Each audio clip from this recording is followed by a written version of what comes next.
Ako po si Verlinia Coronia, nakatira po sa local district na Dagupan City. Sa ngayon ay 68 years old na po ako. Ako po ay may karamdaman ng breast cancer stage 2A.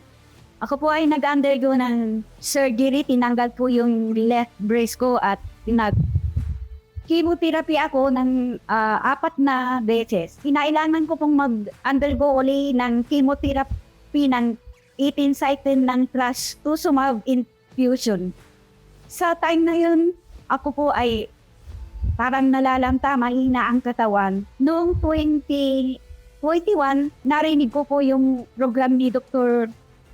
Guy Coriano about ikarma capsule. At magmula po noon ay inupusahan ko na po ang gumamit ng ikarma capsule. After that ay nakaramdam po ako ng kaginhawaan po sa aking kalusugan. Yung dati wala po akong ganang kumain. Noong nag-take po ako ng ikarma capsule, gumaan po yung kalusugan ko, lumakas yung appetite kong kumain. Kaya magmula po noon, hindi po ako naglalaksa na gumamit ng ikarma capsule 3 times a day. Dati-dati yung babawal movement ay nahihirapan ako. Nung pagkatapos nun, everyday na po na nakakapag-release po ako at saka yung mga laboratories ko po, yung uric acid, okay po, saka yung sugar po, okay po.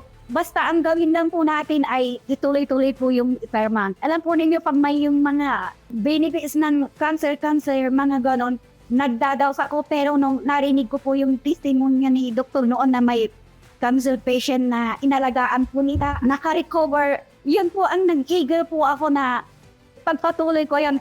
Salamat sa ikarma capsule dahil napatunayan ko na mabisa po na pang-protect sa mga bukol dito sa katawan. Saludo po ako kay doktor, yung mga naka-imbento ng gamot na ito dahil marami po na po silang natutulungan. Saludo po ako sa ikarma kaya try this ikarma capsule na yun na po.